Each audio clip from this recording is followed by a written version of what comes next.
Você sabe quem é? Miles Davis, man. Desce a vinheta aí, Brad.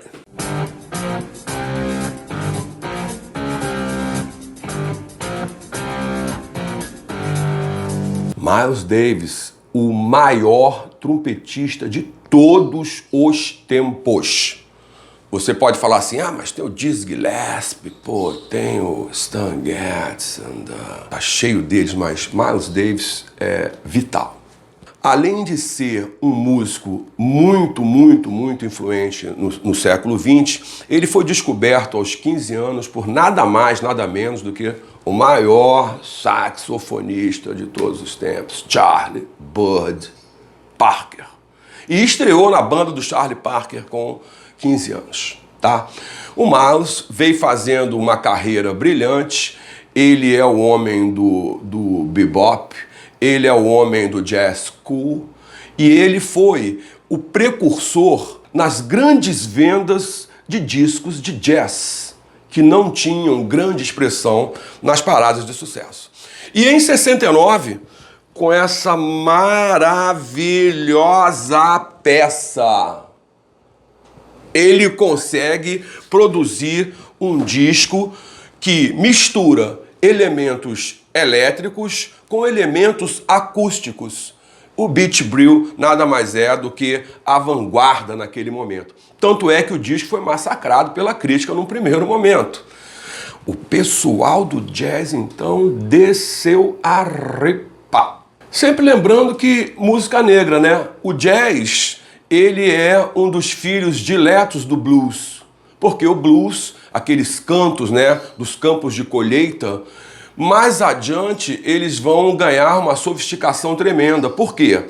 Depois da Guerra Civil Americana, os batalhões de negros do exército Yankee, que venceu a guerra, se apropriaram de instrumentos. Imagina os negros africanos, americanos, descendentes, se apropriando dos instrumentos que as bandas do Sul deixavam enquanto fugiam, porque o Sul foi fugindo, né, quando a pressão do Norte aumentou através da linha Mason e Dixon. Que foi muito interessante, porque quando acabou a guerra, os negros e afrodescendentes estavam com instrumentos que eles jamais haviam visto na África. Saxofone, trompete, piano. Não tinha isso em África. E esses instrumentos viraram espólio de guerra. De modo que muitos desses músicos aprenderam a tocar o instrumento como autodidatas. E mais tarde eles se reuniam para tocar juntos. Só que eles tinham uma coisa que ninguém sabia. Eles falavam entre eles tocando, man. O cara tá tocando aqui, tá mandando. De repente, entra a garota que interessa a ele na sala. Aí ele avisa com o trompete num solo sensacional pro cara que a garota que ele estava imaginando chegou, que ele ia ser o primeiro a falar com ela assim que a música acabasse. E aí passa o solo pro cara do sax, que recebe e diz que tá tudo certo, que ele também, assim que tiver uma chance, vai tentar fazer a mesma coisa. De modo que eles começaram a dialogar através dos instrumentos, falando entre eles de maneira cifrada, coisa que eles não queriam que os brancos soubessem ou entendessem. Para você ter uma ideia, até 1915, 18, os jazzeiros não gravavam. Eles ficavam com medo do homem branco aprender o que eles faziam e ficar sugando, o que é muito interessante, né? Você tem que ver que, afinal de contas, era uma coisa inteiramente nova que surgia. E o jazz vai dividir espaço com o seu irmão mais novo, um tal de rock and roll, que nada mais é do que um blues acelerado em 2 compassos.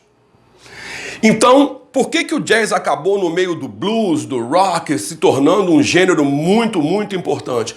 Porque era uma música extremamente inteligente, produzida por músicos estudiosos e produzida por uma gente que era simplesmente a vanguarda no seu momento. A grande coisa do Beach Brew, em 69, é que o Miles absorveu influências de James Brown, de Jimi Hendrix, que eram músicos populares, e de soul, funk music, the rock music. E ele absorveu isso de uma maneira que ele devolve pra gente no Beach Brew, como uma peça de vanguarda. Tanto é que o disco levou vários e vários meses para ser reconhecido finalmente como o maior disco de jazz fusion de todos os tempos. Ele é um divisor de águas do jazz. Então olha só, faz uma coisa, ouve Beach Brew, depois você me conta. E aí a gente se vê por aí no mundo aqui jazz. You know what I mean? A gente se vê.